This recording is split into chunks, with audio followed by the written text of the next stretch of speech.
Genesis 16 is the chapter where the story of Hagar and the birth of Ishmael is recounted. Here's an overview of the key events in this chapter. Before we start, we'd like to ask for your support.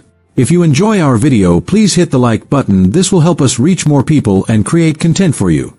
Now let's get started with today's video.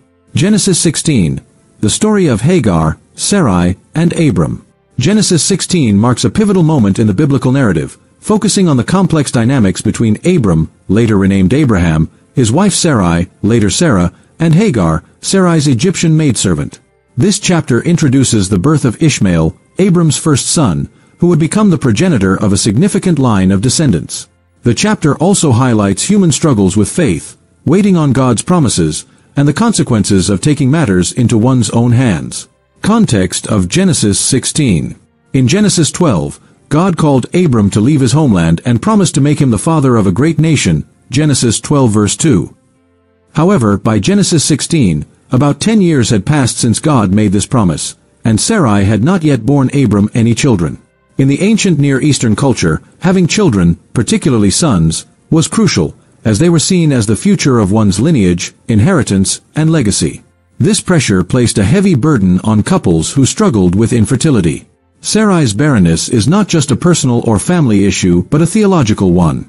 God had promised Abram numerous descendants, and yet, Sarai remained childless. This created tension in the narrative, as Abram and Sarai grappled with the apparent delay in the fulfillment of God's promise. Sarai's solution: Hagar as a surrogate mother, Genesis 16 verses 1 to 3. Genesis 16 begins with Sarai acknowledging her inability to bear children. Now Sarai, Abram's wife, had borne him no children, but she had an Egyptian slave named Hagar, so she said to Abram, "The Lord has kept me from having children. Go, sleep with my slave. Perhaps I can build a family through her." Genesis 16:1-2a. In ancient times, it was not uncommon for a barren wife to provide her maidservant as a surrogate to her husband, thereby fulfilling societal expectations of bearing children. This practice is well documented in other ancient cultures, such as among the Assyrians. Children born through such arrangements were considered the legal offspring of the primary wife. Sarai's decision reflects her desperation and impatience. Rather than waiting for God's timing, Sarai takes control of the situation, attempting to bring about the fulfillment of God's promise through human means. The phrase, "The Lord has kept me from having children," reflects her belief that God was sovereign over her womb, but she chooses to act outside of his promise. Abram, instead of counseling faith and patience, passively agrees to her plan. Abram agreed to what Sarai said. So after Abram had been living in Canaan 10 years, Sarai his wife took her Egyptian slave Hagar and gave her to her husband to be his wife. Genesis 16:2b-3. Hagar's pregnancy and conflict, Genesis 16 verses 4 to 6. After Hagar conceives, the dynamics between her and Sarai shift. Hagar, now pregnant, feels elevated in her status, and her attitude towards Sarai changes.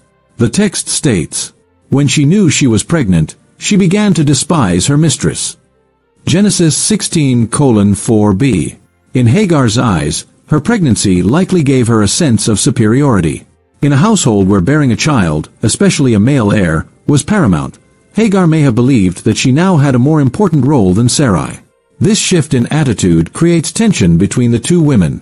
Sarai, frustrated by Hagar's attitude, turns to Abram and blames him for the situation. Then Sarai said to Abram, "You are responsible for the wrong I am suffering. I put my slave in your arms, and now that she knows she is pregnant, she despises me. May the Lord judge between you and me." Genesis 16 verse 5. Abram, in turn, gives Sarai permission to deal with Hagar as she sees fit. "Your slave is in your hands," Abram said. "Do with her whatever you think best." Then Sarai mistreated Hagar, so she fled from her. Genesis 16 verse 6. The Hebrew word used for Sarai's mistreatment, Anna, suggests harsh or oppressive treatment. Sarai's actions toward Hagar were severe enough that Hagar fled into the wilderness, a dangerous and uncertain move for a pregnant woman. Hagar's encounter with the angel of the Lord, Genesis 16 verses 7 to 12. Hagar's flight into the wilderness leads to a divine encounter. In verse 7, the text introduces the angel of the Lord, a figure who appears multiple times throughout the Old Testament and is often considered a manifestation of God's presence. The angel finds Hagar near a spring in the desert and speaks to her. The angel of the Lord found Hagar near a spring in the desert. It was the spring that is beside the road to Shur. And he said, Hagar, slave of Sarai, where have you come from, and where are you going? Genesis 16 verses 7 to 8. The angel's question is not for information but to prompt Hagar to reflect on her situation. Hagar responds honestly, acknowledging that she is running away from her mistress. In a surprising turn, the angel instructs Hagar to return to Sarai and submit to her. Then the angel of the Lord told her, Go back to your mistress and submit to her. Genesis 16 verse 9. This instruction seems harsh, given Sarai's mistreatment of Hagar. However, the angel follows this command with a promise of blessing and protection. He assures Hagar that her descendants will be numerous. The angel added, I will increase your descendants so much that they will be too numerous to count. Genesis 16 verse 10. The angel also reveals the gender of Hagar's child and provides his name. You are now pregnant, and you will give birth to a son. You shall name him Ishmael, for the Lord has heard of your misery. Genesis 16 verse 11. The name Ishmael means God hears, signifying that God has heard Hagar's distress and is aware of her suffering. The angel continues by giving a prophecy concerning Ishmael's future. He will be a wild donkey of a man.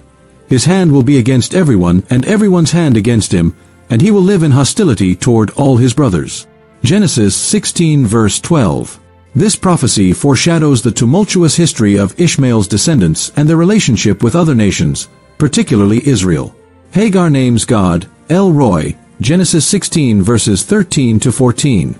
In response to this divine encounter, Hagar gives God a unique name. She gave this name to the Lord who spoke to her, You are the God who sees me, for she said, I have now seen the one who sees me. Genesis 16 verse 13. Hagar's naming of God as El Roi, the God who sees me, is significant. In a moment of despair, feeling rejected and mistreated, Hagar experiences God's intimate care and attention. Her encounter with the divine reassures her that she is not alone or forgotten. The birth of Ishmael, Genesis 16 verses 15 to 16. Following her encounter with the angel, Hagar returns to Abram and Sarai, as instructed. The chapter concludes with the birth of Ishmael. So Hagar bore Abram a son, and Abram gave the name Ishmael to the son she had born. Abram was 86 years old when Hagar bore him Ishmael. Genesis 16 verses 15 to 16. Although Ishmael is born outside the bounds of God's original plan for Abram and Sarai, God still honors his promise to bless Abram's descendants. However, Ishmael's birth sets the stage for future conflict, not only between him and Isaac, who would be born later to Sarah, but also between their descendants. Theological and spiritual insights. Human impatience versus God's timing.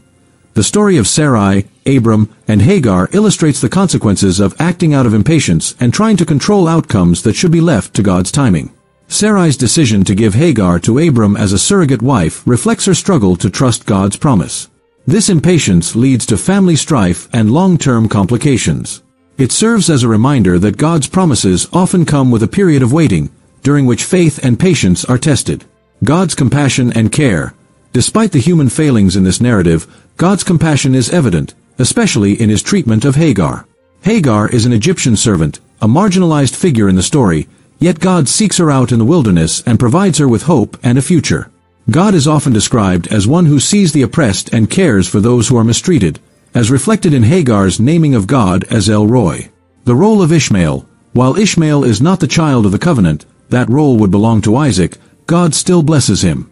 Please subscribe my YouTube channel. I hope you like this video. Thank you.